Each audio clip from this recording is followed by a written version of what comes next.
세금 상식 만가지 사연 세상만사. 안녕하세요. 진행을 맡은 김하나 세무사입니다. 오늘 저와 함께 만가지 세금 이야기를 들려주실 세무사님 두 분 모셨습니다.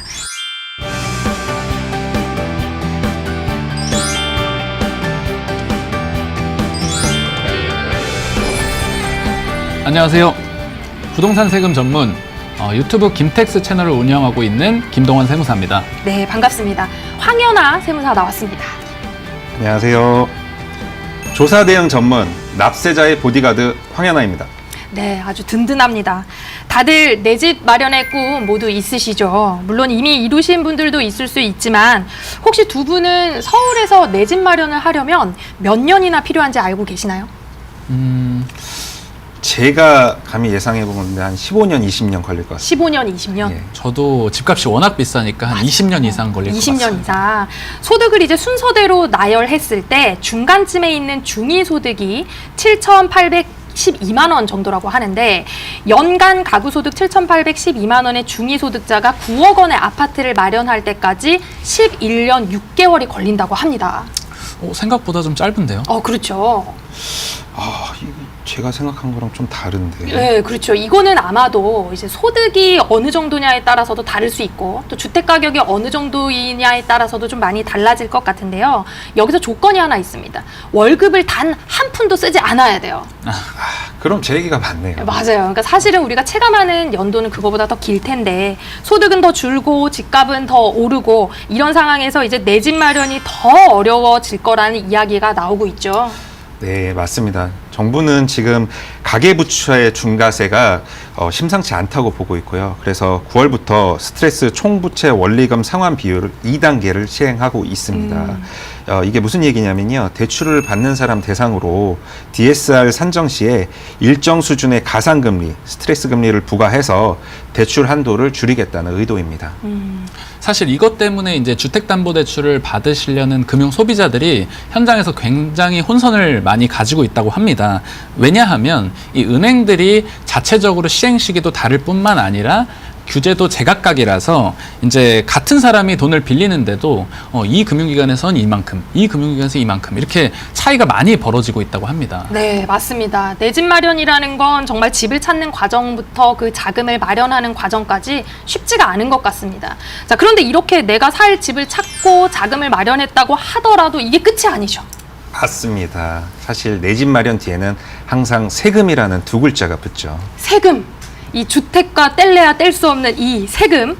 오늘은 부동산 세금 관련 이야기를 두 분과 함께 집중적으로 다뤄보려고 합니다. 잠시 후 부동산 세금 이야기로 만나보시죠.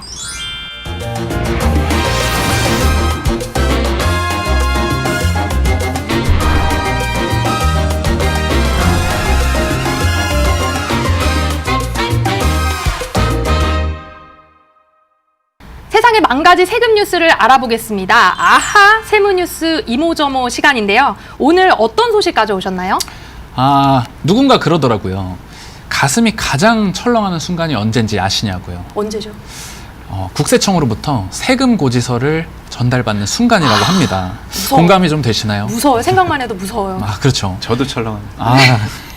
근데 이제 이렇게 고지서를 받았던 납세자분들께서 이 세금이 왜 발생했고 이걸 정말 내가 100% 다 부담해야 하는 건지 억울한 점은 좀 없는지 많은 생각이 들지만 문제는 이런 상담을 속 시원하게 할 수 있는 창구가 별로 없다라는 점인데요. 있잖아요. 세무사. 여기도 3명이나 있는데. 그렇죠. 네네. 맞습니다. 사실 세무사들을 찾아오면 명쾌하게 해결이 될 겁니다. 하지만 우리가 사실 경제적으로도 어려운 분들이 많이 있으시잖아요. 이 금전적인 부담 때문에 세무사를 빠르게 찾지 못하고 이 소가리만 앓고 계시다는 분들도 많이 있는데요. 그렇습니다. 이게 세금이라는 게 안 내면 자꾸만 더 불어나기 때문에 필요할 때 제때 상담을 받으시는 게 중요할 것 같은데요. 많이 안타깝습니다. 걱정하지 않으셔도 됩니다. 네. 예.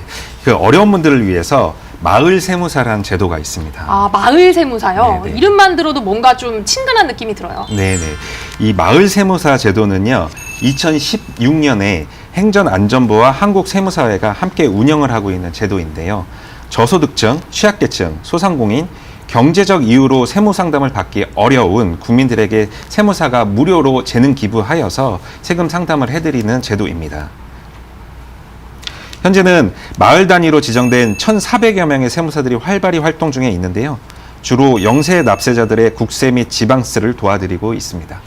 그러면 우리 동네에도 마을 세무사가 있을 것 같은데 어떻게 찾아볼 수가 있을까요? 네, 여러 가지 방식으로 확인을 하실 수가 있는데요. 이 마을 세무사 명단은 행정안전부 그리고 한국세무사회 홈페이지에서도 확인이 가능하시고 각 지자체 민원실, 읍면동 주민센터, 비치된 홍보 자료를 통해서도 쉽게 확인이 가능합니다.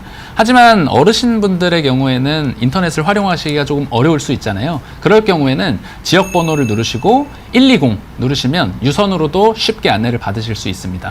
지금 더 팁을 드리자면요. 이번 9월 달을 맞이해서 마을 세무사회에서 그 추석 명절을 맞이하여 한 달간 찾아가는 마을 세무사 제도를 운영할 건데요. 네. 이것은 그 전통시장을 대상으로 릴레이 무료 세금 상담을 하는 코너입니다.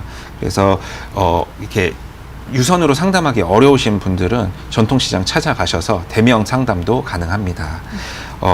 제가 이제 또 이 마을 세무사 제도의 애로사항을 좀 들어보면요. 네. 이 납세자 분들이 그 상담을 오실 때 좀 내용을 잘 정리를 안 해서 오시는 경우가 많아요. 그래서 저희는 이제 메모를 해서 오시라고 조언을 드립니다. 왜냐하면 이게 조금만 내용이 바뀌어도 상담의 그 내용이 완전히 달라지거나 맞습니다. 틀릴 수가 있거든요. 맞습니다. 예. 그래서 꼭 메모를 하셔서 오시라고 조언 드립니다. 자, 아하 세금 상식 이모저모에 대해서 알아보도록 하겠습니다. 어떤 세금 상식 알려주실 건가요, 황연아 세무사님? 예, 앞서 말씀드렸죠. 내 집 마련할 때는 세금이란 두 글자가 붙는다. 오늘은 내 집 갖고 있으면 내야 되는 세금이 어떤 게 있는지 알아보도록 하겠습니다. 좋습니다. 한두 개가 아닐 것 같아요. 네, 한두 개가 아니지만 그렇게 많지도 않습니다. 네네네. 예, 이렇게 생각하시면 편한데요. 내 집을 살 때, 그리고 보유하고 있을 때, 그리고 집을 팔 때 각각 세금을 내신다고 보시면 됩니다. 그러니까 집을 살 때, 그리고 집을 보유하고 있을 때, 그리고 집을 팔 때. 그러면 먼저 집을 살 때 내는 세금부터 설명 한번 해주실까요? 네, 집을 살 때 내는 세금 바로 취득세입니다. 취득세. 네, 이 말 어원 그대로 우리가 집을 취득하기 때문에 내야 하는 세금이라고 생각하시면 쉬운데요. 우리가 집을 구매할 때 사실 집값 외에 또 다른 돈이 뭐가 들어가는지 아냐고 여쭤보시면 사람들이 뭐라고 하는지 아세요? 취득할 때 다른 돈이 또 드나요? 취득세 말고? 어떤 게 들죠? 이제 대부분이 부동산 중개 수수료를 얘기하십니다. 맞네요. 중개 수수료도 사실 만만치가 않거든요. 맞습니다. 네. 적은 돈이 아니죠. 네. 그런데 사실 이거보다 더 큰 돈이 들어가는 곳이 바로 취득세입니다. 우리가 이제 부동산 중개 수수료는 쉽게 생각하면서 이 취득록세는 집값을 구매하는 변수에 빠뜨리는 경우들이 사실 굉장히 많이 보입니다. 내 집 마련할 때 그렇기 때문에 이 취득세도 반드시 의사결정 변수에 넣으셔야 되는데요. 그 금액이 작지 않기 때문이기도 하고요. 이 취득세는 조금 보충 설명을 드리면 이 주택뿐만 아니라 토지나 건축물, 그리고 우리가 쉽게 접할 수 있는 차량, 그리고 다른 권리 등을 취득할 때도 내는 이 지방세의 한 종류입니다. 아까 만만치 않다 그랬는데 취득세는 얼마 정도 내게 되나요? 네, 주택의 경우에는 매매의 경우에는 매매가액의 1에서 3%, 그리고 증여를 받을 때는 시가 인정액의 3.5%, 그리고 저희가 상속을 받을 때는 이 공시가격 기준시가의 2.8% 정도 취득세를 부과합니다. 한 가지 예시를 들어보면 우리가 전용 면적 85제곱미터 초과하는 10억짜리 주택을 취득했을 때 취득세가 얼마나 나오는지를 살펴보면 취득세가 3% 해서 3천만 원과 지방교육세와 농어촌 특별세 500만 원을 포함해서 총 3,500만 원이 부과가 되는데요. 꽤 크네요. 금액을 중개 보니까. 수수료보다 훨씬 큰 금액이죠. 훨씬 크네요. 네. 이렇게 취득세도 만만치가 않은 것 같습니다. 우리 황연아 세무사님 절세 비법 같은 거 없을까요? 취득세? 있습니다. 있을 줄 알았어요. 네, 지방세 특례 제한법에 보면요, 취득세 감면이 여러 그 종류가 나와 있는데요. 가령 이제 생애 최초로 집을 산 분들에 한해서 그 취득세를 어느 정도 깎아줍니다. 그 취득세를 내는 상황이 발생할 때 내 집 마련이 처음이라면 이 혜택을 주의 깊게 살펴보셔야 되는데요. 중요한 건 이 기준입니다. 우선 본인이나 배우자 모두 주택을 소유한 사실이 없어야 되고요. 취득 당시 가액이 12억 원 이하인 주택을 유상거래로 취득하는 경우에만 최대 200만 원까지 세금 감면 혜택이 최대 있습니다. 200만 원까지. 네네. 중요한 건 이 주택을 소유한 사실이 없는 경우인데요. 이 실제로 주택을 소유한 사실이 있을 때에도 예외사항이 있습니다. 가령 이제 상속주택의 지분을 소유하고 있는 경우에는 그 새로 산 주택을 취득하기 전이나 아니면 취득한 후 3개월 이내에 처분하면 주택을 소유하지 않는 것으로 봅니다. 그래서 이 예외사항을 꼼꼼히 한번 살펴보셔야 될 것 같습니다. 아, 그렇군요. 혹시 이제 다시 추징당하는 사유가 있거나 그렇기도 하나요? 예, 맞습니다. 감면을 받고도 추징당하는 사유로는요. 주택 취득일로부터 3개월 이내 전입신고를 하지 않거나 전입신고일로부터 계속하여 3년 이내 실거주하지 않거나 실거주 3년 미만인 상태에서 매각, 증여, 임대하거나 주택을 소유한 사실이 없는 예외 사항에 해당함에도 취득일로부터 3개월 이내 주택을 처분하지 않거나 주택을 취득한 날부터 3개월 이내 추가로 다른 주택을 취득하는 경우에는 감면받은 세액을 추징당하게 됩니다. 아, 그렇군요. 생애 최초 주택 취득세 감면을 받을 때 다른 유의할 사항이 없는지도 좀 말씀해 주세요. 네, 이제 앞서서 황 세무사님께서 말씀해 주신 것처럼 이 취득일로부터 뭐 3년 혹은 3개월이라는 용어가 나오잖아요. 네. 그랬을 때 이 취득일의 기산점을 알고 계시면 좋을 것 같은데요. 일반적으로 지방세법에서는 취득일이란 잔금일과 등기 접수일 중 빠른 날을 의미합니다. 사실 우리가 부동산 거래를 하시게 되면 거의 모든 거래에서 잔금을 하고 나서 부동산 등기 이전을 하다 보니까 시청자분들께서는 잔금일이 취득일이다라고 이해를 하시는 게 조금 더 와닿으실 것 같아요. 아, 그렇군요. 자, 이렇게 집을 살 때 내야 되는 취득세에 대해서 알아봤고요. 이제 집을 보유할 때 내는 세금 어떤 것들이 있는지 좀 알려주세요. 네, 이 주택에 대한 보유세는 사실 우리가 뭐 뉴스나 미디어를 통해서도 굉장히 많이 접하게 되는 맞아요, 단어잖아요. 단지 내가 집을 가지고 있기 때문에 내는 세금인데 대표적으로 두 가지가 있습니다. 첫 번째가 재산세고요. 두 번째가 종합부동산세입니다. 두 세금 모두 6월 1일이라는 기준일을 기억을 해주시면 정말 도움이 많이 되실 거예요. 6월 1일 현재 집을 가지고 있는 사람이 이 보유세를 내게 됩니다. 그럼 6월 1일 현재 집을 가지고 있는 사람은 재산세하고 종합부동산세 두 가지 세금 모두 내게 되나요? 맞습니다. 사실 뭐 특별한 감면 상황을 제외하고는 집을 가진 모든 분들이 이 재산세, 보유세를 내게 되는데요. 사실 종합부동산세는 조금 다릅니다. 제 주위에 어떤 분은 살면서 나도 종부세 한번 내보고 싶다. 뭐 이런 말씀들을 하세요. 모든 사람이 내는 게 아닌가 봐요. 맞습니다. 왜냐하면 이 종합부동산세는 소위 말해 좀 부자세금이라고도 얘기를 하는데 주택 가격이 어느 정도 좀 비싸야 부과가 되기 시작합니다.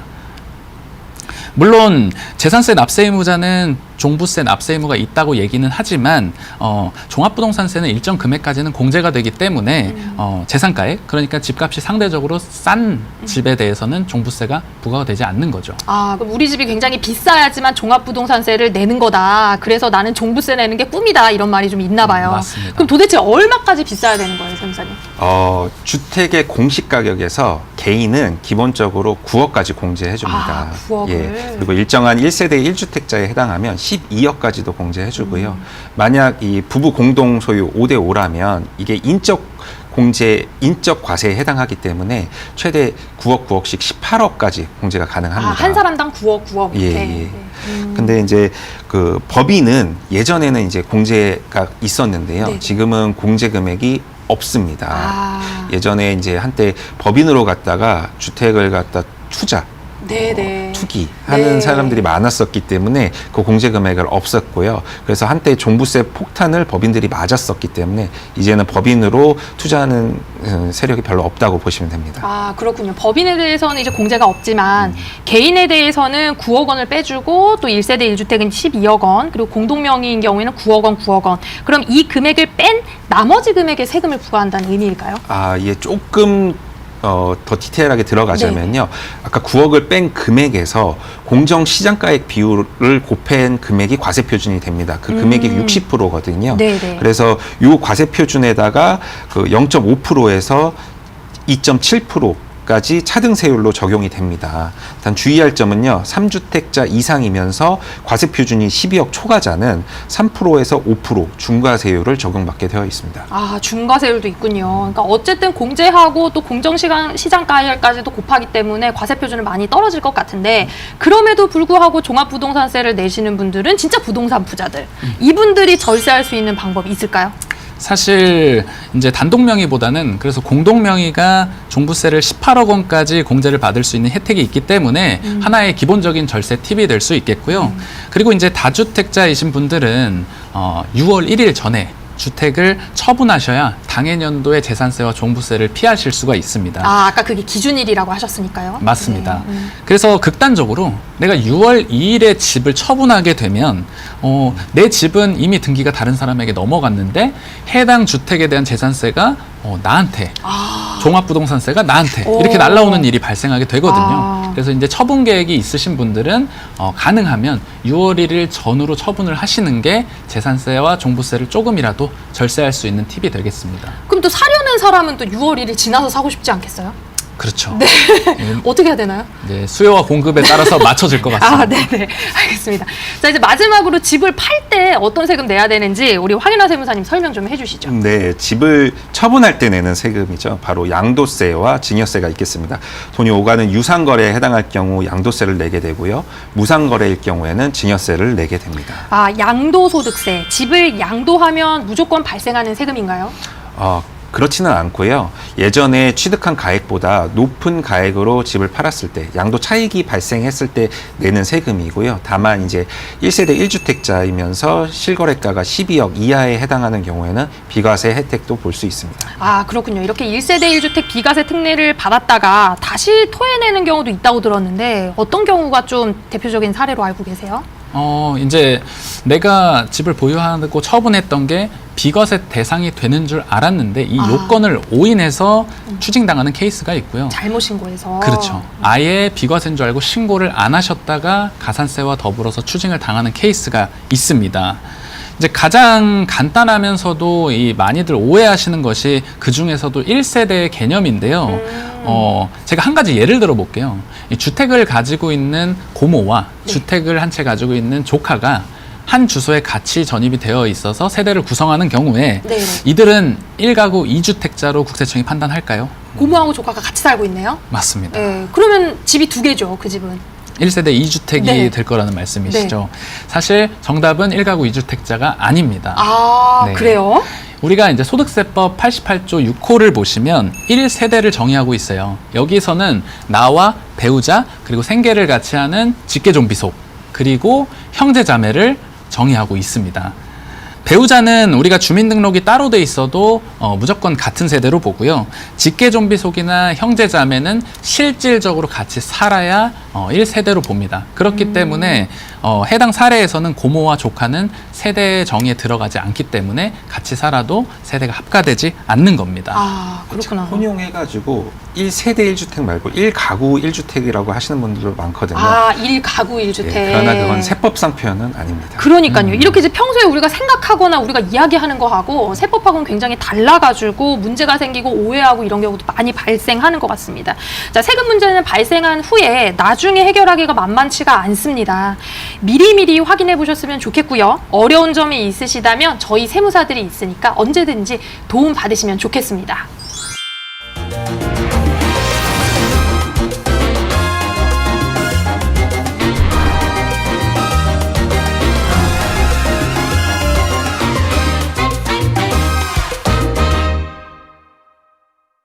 세금 상식 10가지 사연을 세무사들이 꼭 집어 해결해 드리겠습니다. 자, 황현아 세무사님, 오늘은 어떤 사연이 도착했나요? 네, 흔히들 엄빠 찬스라고 하죠. 엄빠 찬스. 네, 이 찬스를 쓴 분이 보내오신 사연입니다. 네. 결혼한 지 1년 된 신혼부부입니다. 서울에 신혼집을 마련했습니다. 주택자금 조달 계획서도 제출했는데요. 갑자기 세무조사가 들어왔네요. 저희 금전거래 내역을 열어보겠다는데요. 신혼집은 저와 아내가 모은 돈에 대출을 받았고요. 모자란 돈은 저희 부모님께 빌렸습니다. 차용증도 작성했는데요. 국세청에서 다시 소명하라고 하네요. 이유를 몰라 답답합니다. 아, 신혼집을 마련할 때 부모님께 돈을 빌린 것 같아요. 사실 요즘 청년들이 자기 돈을 모아서 집을 사는 건 거의 불가능한 일에 가깝거든요. 자, 이런 경우에 세무조사가 무조건 나오는 거예요? 그렇진 않고요. 사실 집을 샀는데 세무조사가 나왔다면 갑작스러운 일은 아닙니다. 예, 세무조사는 3번째 단계에 해당하고요. 소명에는 총 3번의 기회가 주어집니다. 앞선 첫 번째, 2번째 단계의 소명을 제대로 하지 못했을 경우에 최종적으로 오는 게 3단계 세무조사라고 보시면 되겠습니다. 세무조사라 그러니까 좀 무서운데 어떤 과정으로 이루어지는지 좀 자세하게 설명 좀 해주세요. 네. 첫 번째 단계는요, 잔금을 치르기 전에 공인중개사에게 제출하는 주택 취득자금 조달 및 입주계획서입니다. 한 장짜리 서류에 주택 자금이 출처가 명확하지 않다고 판단되면 구청은 조사 대상을 통보해서 2차 소명을 요구합니다. 네. 증빙 서류가 많긴 해도 그래도 이때까지는 해당 부동산에 대한 자금 소명하는 것으로 가름이 되기 때문에 크게 어렵지 않습니다. 그러나 다만 2차 소명도 명확하지 않다고 판단되면 구청은 과세관청에 고발을 하게 됩니다. 이때 나오는 세무조사가 3단계 자금 출처 조사에 해당합니다. 세목은 증여세 세무조사라고 쓰여 있지만요. 사실상 최대 3년치까지 자금의 출처와 운영을 전부 소명해야 합니다. 그래서 만약 이 3번째 단계로 넘어가면 부동산 취득 자금뿐만 아니라 나의 소득, 소비내역, 심지어 주식을 파고 산 내역까지 전부 조사하기 때문에 당사자로서는 심적 부담이 매우 큽니다. 그래서 처음에 제출하는 주택취급자금 조달 계획서를 잘 작성하셔야겠습니다.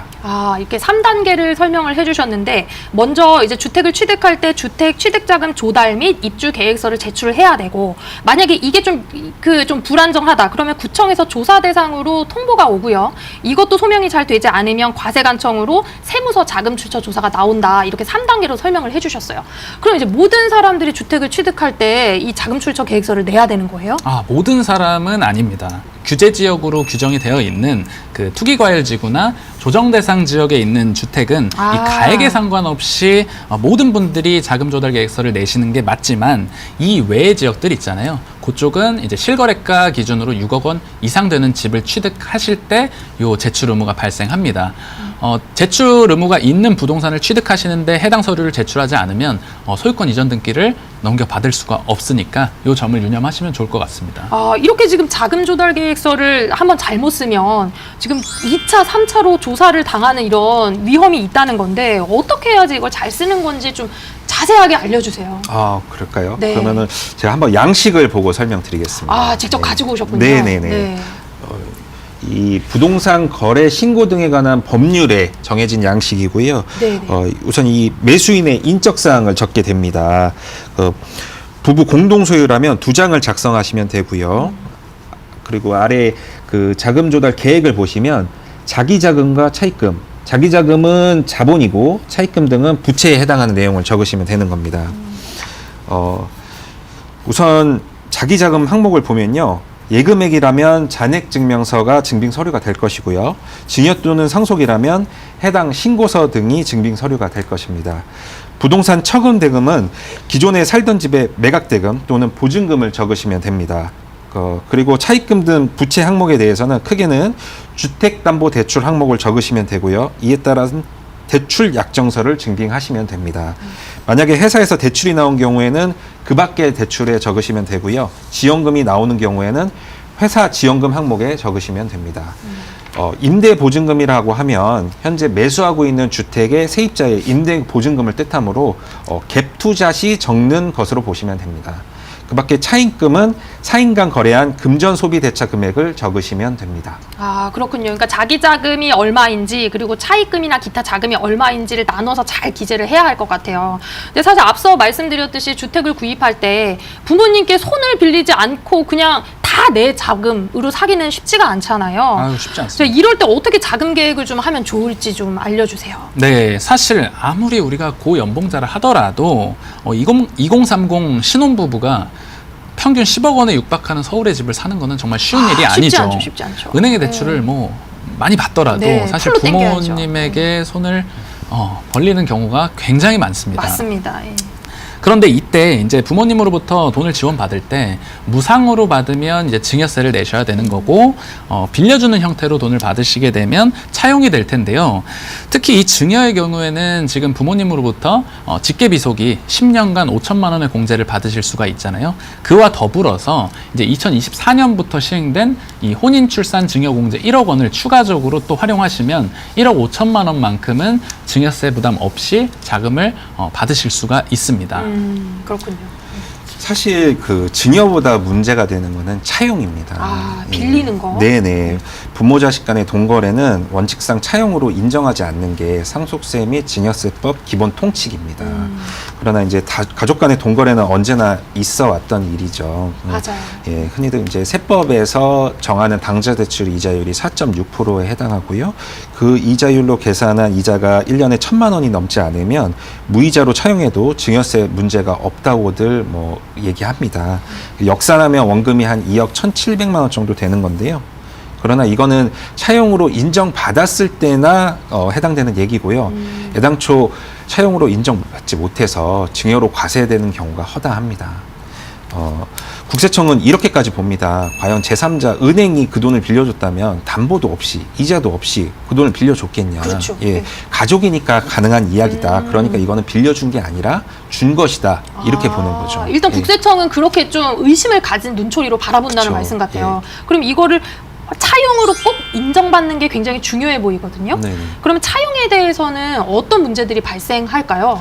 실제 사례를 보면서 설명을 한번 드리겠습니다. 제가 이제 그 차용증인데요. 아, 차용증. 네. 해당 차용증을 보면 차용 기간이 100개월로 장기간이고요. 별다른 이자 지급에 관한 사항은 확인되고 있지 않습니다. 거치 기간을 1년을 두어서 실제 조사가 나왔을 때에는 원금 상환 이력이 없었던 상황입니다.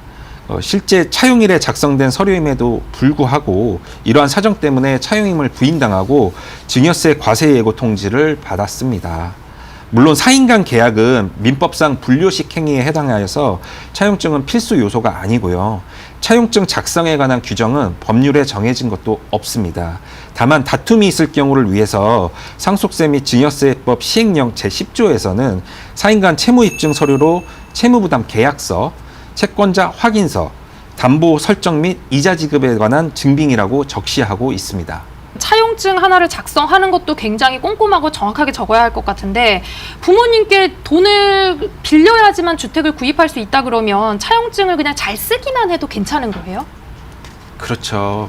돈을 안 빌릴 수는 없잖아요. 맞아요. 예. 예. 그럼 차용증을 잘 쓰셔야죠. 예. 그 위의 케이스는 결국 차용임을 입증하여서 과세예고 취소를 받았는데요. 저는 이제 의뢰인이 오시면 차용증 작성 요령에 대해서 다음과 같이 안내드리고 있습니다.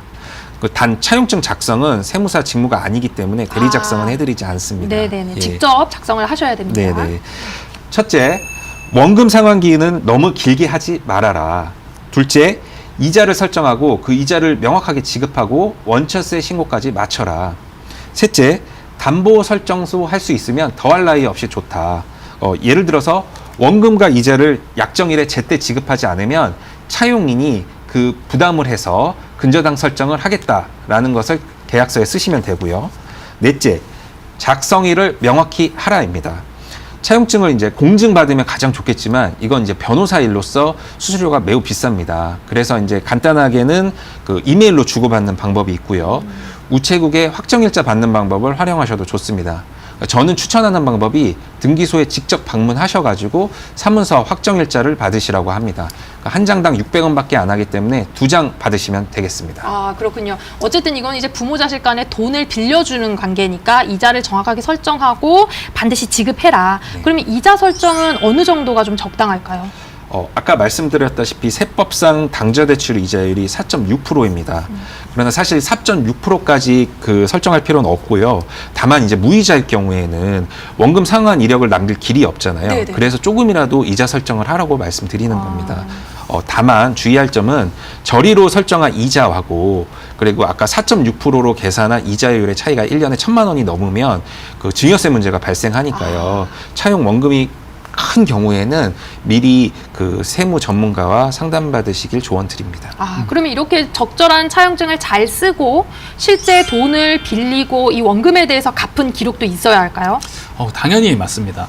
앞서 말씀해 주신 바와 같이 이 우리가 차용증만 써놓고 돈을 갚지 않는다면 사실 빌린 게 아닌 셈이잖아요. 그래서 이제 실제로 차용을 주장해서 인정받기 가장 좋은 케이스는 이 상환 이력을 꼼꼼하게 남기는 겁니다. 실제로 이제 조세 심판례나 다양한 판례들을 확인해 보면 원금과 이자의 상환 내역은 너무나도 중요한 이 차용에 대한 증거로 받아들여지고 있습니다.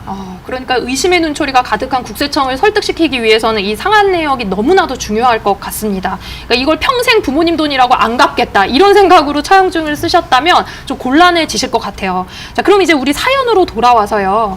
아까 우리 사연의 주인공은 주택 취득자금 조달 계획서에 문제가 좀 있었나 봐요. 왜 세무조사가 들어왔을까요?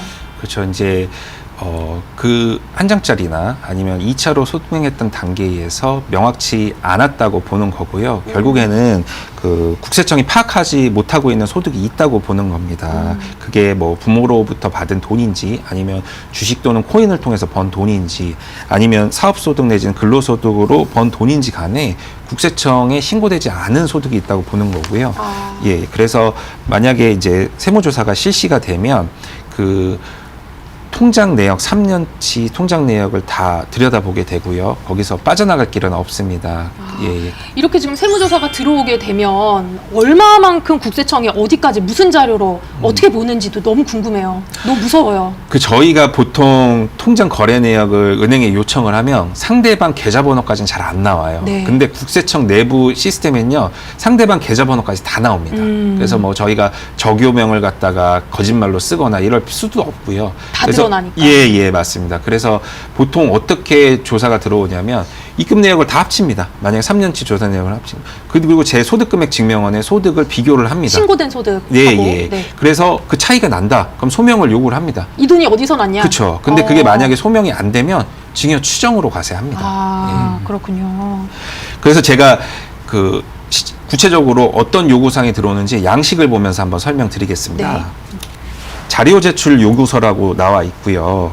그다음에 요 뒷장을 넘기면 일단 총괄로 재산 취득자금의 운용과 원천을 다 정리해 줘야 됩니다. 운용은 차변이고 원천은 대변에 해당합니다. 그래서 뒤에 구체적인 내용을 보면요. 당연히 이제 부동산 취득에 관해서 계약금, 중도금, 잔금, 증빙과 원천이 어디서 났는지까지 다 소명을 해야 되고요. 그리고 아래 뭐 주식을 샀고 팔았으면 그 산 내역도 다 합치고 판 내역도 다 합쳐서 그 내역을 갖다가 증빙을 해야 됩니다. 금융자산도 이 3년치 나온다고 하는데요. 계좌잔액 증명서를 갖다가 다 제출해야 되고요. 그 다음에 채무 등 상환 내역이 있으면 그 금융기관이든 사인 거든 다 증빙을 해야 됩니다.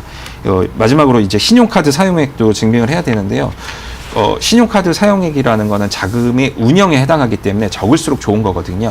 그래서 이거는 그냥 국세청에서 그 파악하고 있는 내용을 적으시면 됩니다. 이렇게 지금 서류 작성을 한번 제대로 안 했다가 굉장한 낭패를 볼 수도 있겠습니다, 여러분. 부모님께 돈을 빌리는 것 자체는 문제가 되지 않지만 그 과정도 명확하고 투명하게 해야 납득을 시킬 수가 있고 나중에 문제가 생기지 않는다는 점 다들 꼭 기억하고 유념하셨으면 좋겠습니다. 자, 이번에는 다음 사연 한번 알아보겠습니다. 김동환 세무사님. 네, 사연 들려드리겠습니다. 자녀를 둔 부모님의 사연인데요. 서울에 시세가 10억 정도 되는 아파트를 보유하고 있습니다. 향후 이 아파트가 재건축 이슈도 있기 때문에 사실 남에게 팔기보다는 자녀에게 조금 저렴하게 줄 수 없을까를 고민하고 있습니다. 제가 이제 자식에게 이 아파트를 파는 것이다 보니까 사실 최대한 저렴하게 주고 싶은데요. 어느 정도까지 싸게 팔아야 자녀도 부담을 좀 줄여주면서 절세까지 같이 할 수 있을까요? 라고 사연을 주셨습니다. 이게 참 집을 남한테 팔 때는 되게 비싸게 팔고 싶은데 자녀한테 맞습니다. 팔 때는 되게 싸게 팔고 싶으신가 봐요. 그게 그렇죠? 부모의 마음인 것 같습니다. 네네네. 이게 지금 내 집인데 내 맘대로 싸게 그냥 팔면 안 되나요, 세무사님? 문제가 될 수 있습니다. 네. 사실 우리가 단순하게 생각해 봤을 때 부모가 자녀에게 현금을 공짜로 주면 무슨 세금이 나오죠? 증여세가 나오죠. 맞습니다. 네. 부동산도 마찬가지입니다. 오. 다만 부동산은 현금과는 조금 다르게 시가의 30% 또는 3억 원 둘 중에 적은 금액까지는 싸게 양도해도 된다라고 일정 범위를 규정하고 있는데요. 증여이익이 그 이상이 되면 증여세가 부과가 되기 시작합니다. 그럼 지금 이 사연자분은 서울에 10억 원 가량 되는 아파트라고 했는데 이 아파트를 얼마에 내놓는 게 좋을까요? 시가가 10억 원이니까 네. 좀 아까 말씀드린 산식에 의해서 시가의 30%와 3억 원 둘 중에 적은 금액이 동일하게 3억 원이죠. 그렇기 때문에 부모님은 자녀에게 최소 현금 7억 원은 받아야 증여세가 부과되지 않습니다. 그렇구나. 그런데 지금 이제 어쨌든 자녀에게 싸게 팔고 싶다라고 얘기를 했는데 우리 앞서서 집을 팔 때는 양도세가 과세된다라고 짚어봤잖아요. 그런데 증여세를 말씀하셔가지고 이 경우에도 양도세가 발생하나요? 네, 맞습니다. 흔히들 그러면 7억에 거래했으니까 내 양도가액은 7억으로 할 수 있지 않느냐 이렇게 생각하시는데요. 소득세법에는 부당행위 계산 부인이라는 규정이 있습니다. 요지는 세금만큼은 시가대로 내야 된다는 뜻인데요. 그래서 이때 계산법은 7억이 아닌 10억으로 해야 됩니다. 아까 3억 내진 30%는 증여세 문제만 없을 뿐인 거죠. 예. 그래서 우리가 이때 10억으로 계산했을 때 만약에 부모가 1세대 1주택자면 12억까지 비과세가 네, 되잖아요. 네. 그래서 총 세금에 대해서는 비교 과세를 따져봐야 되기 때문에 조언을 받길 조언 드립니다. 그렇군요. 이게 저가로 양수를 하더라도 어떤 게 더 좋은지는 따져봐야 될 문제다. 그런데 분명히 양도세도 과세된다고 했는데 왜 증여세 이슈도 얘기하시는 거예요? 자녀한테 지금 공짜로 준 건 아니잖아요. 맞습니다. 그런데 쉽게 생각해 보면 우리가 이제 10억짜리 시가 부동산을 자녀가 일반적인 부동산에 가서 취득을 하게 되면 10억 원에 그대로 현금을 주고 사야 하는데 네. 부모님에게 취득하는 거기 때문에 7억 원에 산 거잖아요. 싸게 산 거다. 그렇죠. 그러면 사실 3억 원에 대한 부분만큼 어떻게 보면 증여 이익을 얻은 거라고 볼 수 있습니다. 네, 다만 이것을 상속세및 증여세법에서 시가의 30% 혹은 3억 원 정도까지는 그래 부모 자식 간 조금 싸게 팔아도 내가 증여 문제 삼지 않을게 이렇게 규정을 해놓은 것이기 때문에 증여세가 부과되지 않는 것이고요. 네네. 달리 말해서 자녀가 현금 흐름이 만약에 6억 원밖에 없다. 그러면 사실 7억까지 증여세가 없는 건데 6억을 주고 산다 그러면 이 1억 원만큼은 증여세가 부과가 되는 겁니다. 그렇군요. 자, 그러면은 우리가 10억 원의 아파트를 자녀에게 싸게 팔 때 고려해야 될 다른 세금은 있는지 또 이런 세금들은 어떤 것들이 있는지 좀 알려주시고 팁도 좀 알려주시면 좋을 것 같아요. 네, 크게는 좀 3가지 정도를 체크해 보시면 좋을 것 같은데요. 첫 번째로 집을 양도하는 부모님이 1세대 1주택 비과세를 받을 수 있는지를 체크해 보시는 게 가장 먼저입니다. 왜냐하면 우리가 일반적으로 시가가 10억 정도 되는 아파트를 자녀에게 무상으로 증여를 할 때에는 증여세가 약 2억 2천만 원 정도가 과세가 됩니다. 그러나 이거를 부모 자식 간 매매 거래로 돌리게 되면 12억까지는 양도소득세가 없기 때문에 양도소득세가 한 푼도 발생하지 않는다라는 어떤 절세 포인트가 생기게 되거든요. 그리고 이제 두 번째로 자녀가 매매대금을 7억 원까지 지급하게 되면 증여세가 한 푼도 안 나온다고 했죠. 그런데 6억 원까지 지급하게 되면 증여세가 일부 나온다고 말씀드렸잖아요. 그럴 때에는 1억 원에서 부모 자식 간 공제 5천만 원을 제외하고 남은 5천만 원에 대해서 10%, 즉 증여세는 한 500만 원 정도 부과된다고 이해를 해주시면 될 것 같아요. 그리고 이제 세 번째로는 취득세인데요.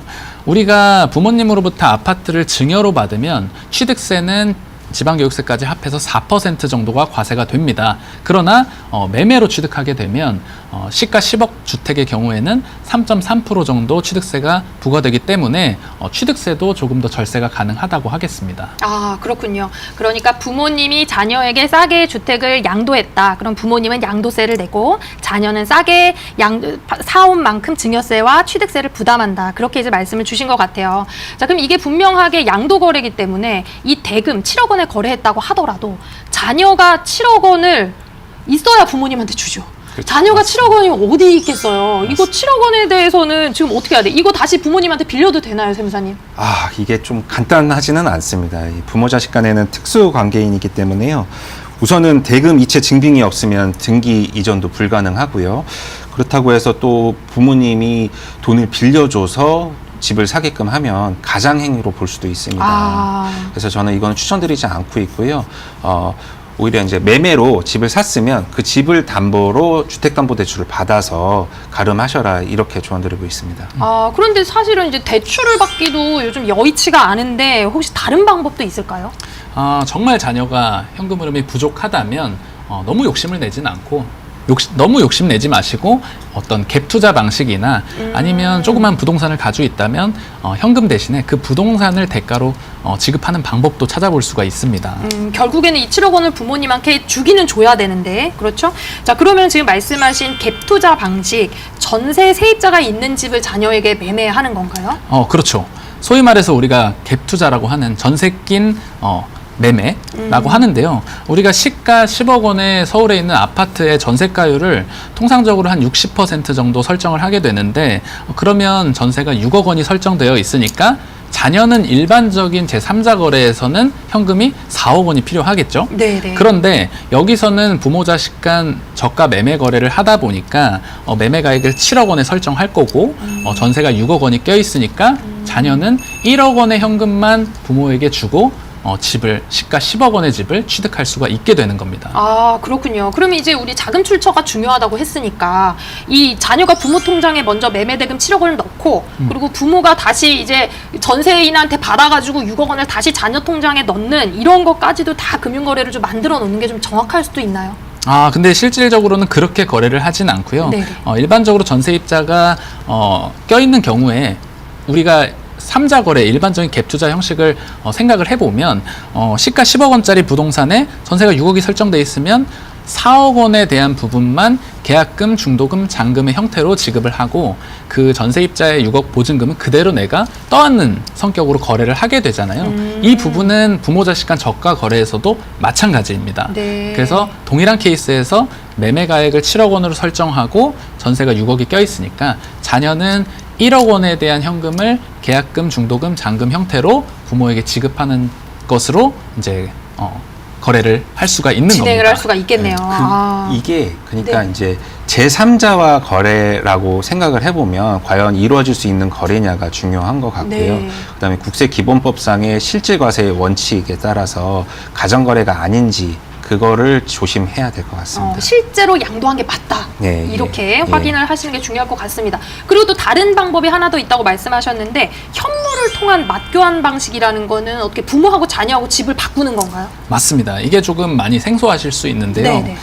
아무래도 살다 보면 부모가 조금 더 비싼 집을 가지고 있고 자녀가 싼 집을 가지고 있는 경우가 훨씬 더 많겠죠. 네. 그리고 자녀가 부동산을 취득했다면 현금은 더더욱이 없을 겁니다. 이런 경우에 이제 부모는 자녀에게 증여를 하고 해주고 싶은 마음이 있기 때문에 그러면 차라리 너가 가진 부동산과 내가 가진 부동산을 바꾸는 형태로 증여를 실행해 주는 경우들도 있고요.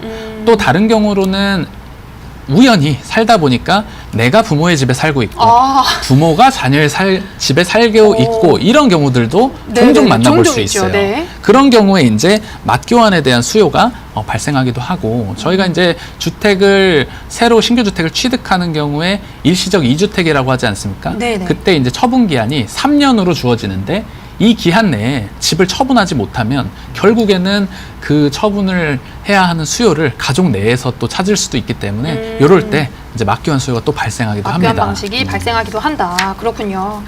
자, 그럼 이제 마지막으로 가족 간의 집을 저렴하게 파는 저가 양수도 거래 시에 유의할 점을 우리 황현아 세무사님 좀 짚어주시면 좋을 것 같습니다. 네. 가족 간 부동산 거래 시 주의할 점은 크게 세 가지인데요. 첫째, 양도소득세 또는 취득세는 시세대로 계산하여 납부하여야 한다는 점입니다. 두 번째, 제3자 거래와는 달리 대금이체 영수증이 반드시 첨부되어야지 등기가 이루어질 수 있다는 점 명심하시고요. 세 번째로 매매 대금을 지급한 자녀의 자금 출처가 어딘지 명확하게 하셔야 된다는 겁니다. 앞서 언급한 대로 세무조사가 들어올 수도 있습니다.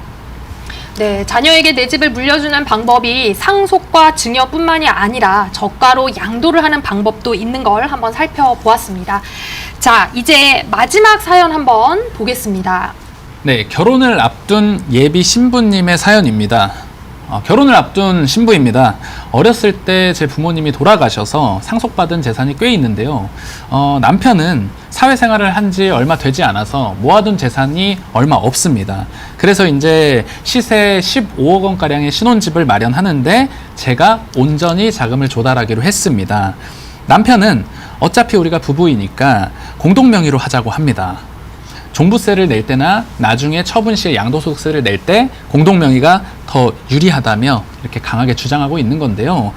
제 돈이 100% 조달이 되는 건데도 세금적으로 문제가 없을까요? 라고 사연을 주셨습니다. 아, 이게 지금 남편이 지금 공동명의를 요청하는 지금 그 이유가 좀 굉장히 아우.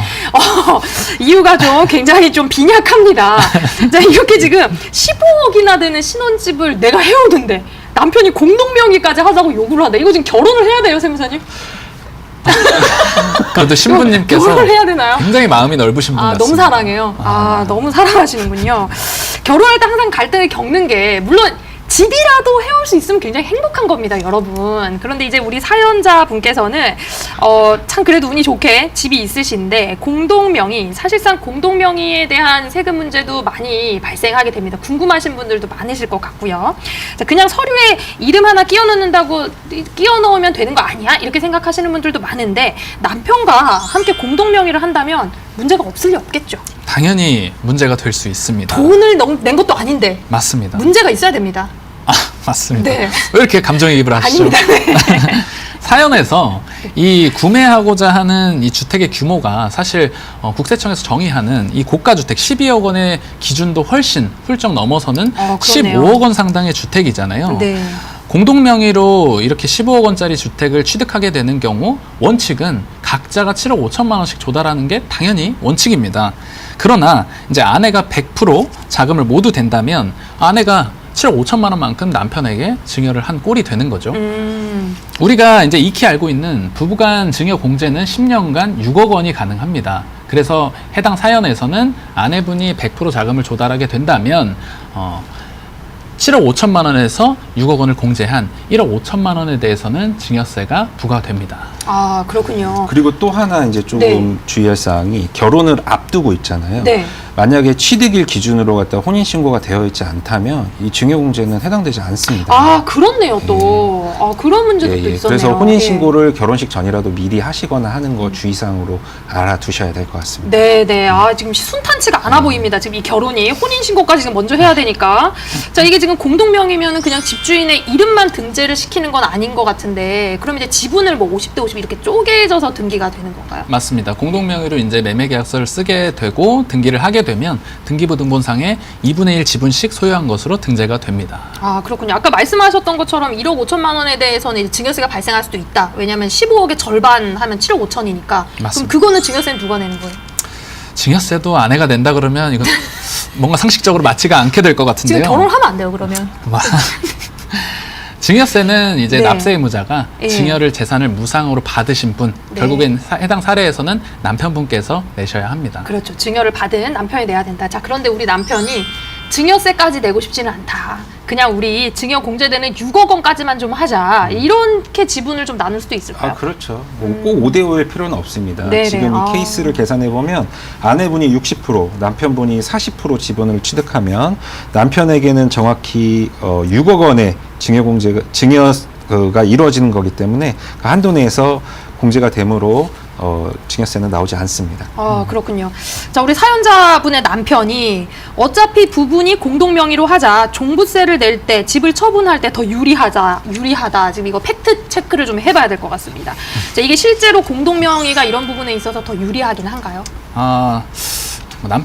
남편분의 편을 들고 싶지는 않은데요. 실제로 공동명의가 유리한 경우가 많이 있습니다. 아, 그렇군요. 네, 사실 집을 취득하고 보유함으로써 내는 이 취득세나 재산세는 이 명의를 분산한다고 해서 절세가 되는 세금은 아닙니다. 그런데 이제 종합부동산세나 양도소득세는 종합소득세처럼 인별과세 형식을 띠고 있기 때문에 소득을 사람별로 나누면 나눌수록 절세가 되는 것이 일반적입니다.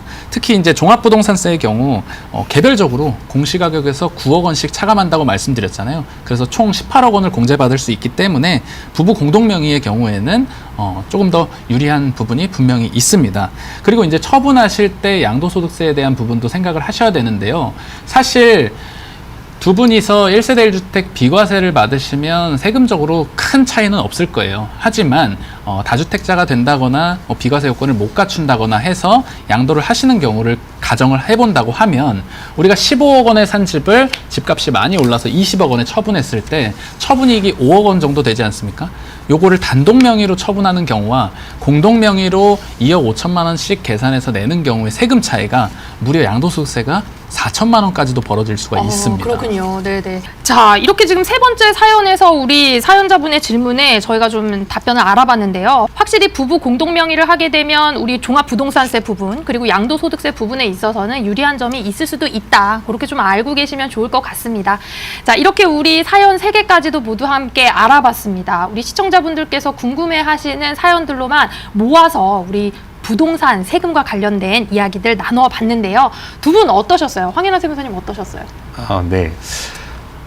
한때는 부담부 증여가 유행했던 적이 있습니다. 그러나 이제 세법이 바뀌면서 가족 간 저가 매매가 트렌드가 되었습니다. 그만큼 이제 바뀌는 세법에 따라 절세 방법이나 또는 조심해야 될 사항들이 시시각각 바뀌는 것 같습니다.